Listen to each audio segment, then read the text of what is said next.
पर्यटन उद्योग को बड़ झटका। एबे काश्मीर बुकिंग होछि बातिल। शह शह होटेल रे पड़ुछि ताला। 4 ରୁ 5 वर्ष पूर्वे बैसारन घाटी को टूरिस्ट प्लेस भाबरे निर्माण करा जायथिबा बेले बहु संख्यक पर्यटक एठाकू बुलिबाकू आसुछन्ति। दक्षिण काश्मीर अनंतनाग जिलार पर्यटन स्थल पहलगाम पर्यटकों को आकर्षित करे।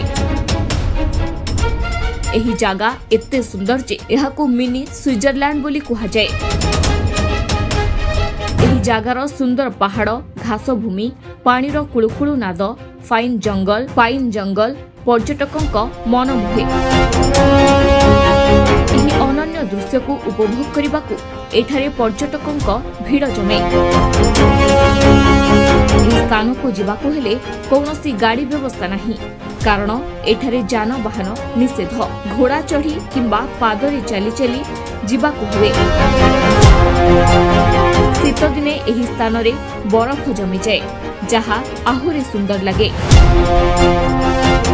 ग्रीष्म ऋतुरे एहा सबुज खेत परी झलसुଥାଏ। राणी परी दिसुथिबा एही जागारे एबे खेली जाइछि दुखर वातावरण।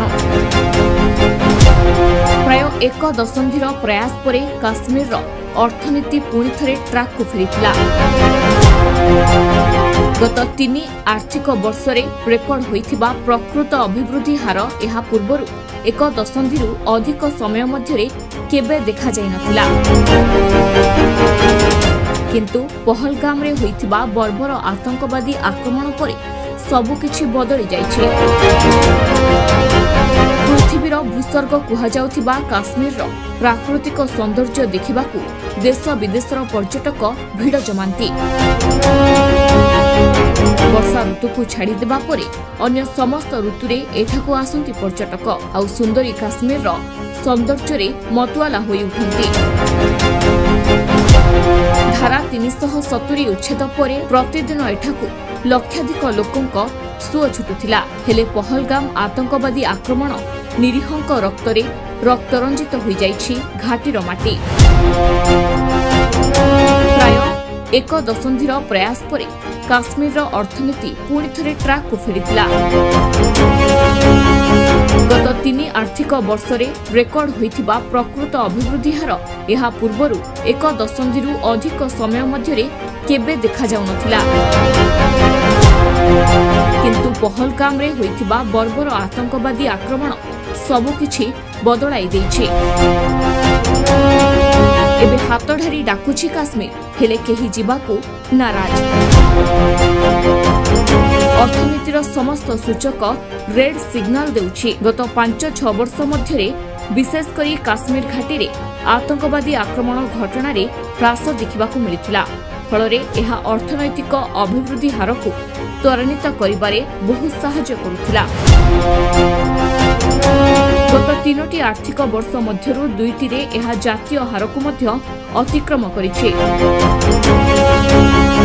2022-23 रु एठाकू पर्यटकों संख्या बढ़िबा सह विकासर गति रे वृद्धि देखिबाकू मिलिथिला, जहा 2025 मार्च रे शेष हेउथिबा आर्थिक वर्ष पर्यंत स्थिर रहिथिला। केवल 2023-24 रे एहा जातीय हार ठारू टिके कम थिला। गत आर्थिक वर्ष रे भारतर प्रकृत अभिवृद्धि हार थिला 6.4%। अन्य पक्षरे जम्मू एवं काश्मीर रे अभिवृद्धि हार 7.1% रेकर्ड करा जायथिला। Bureau report SMECT news.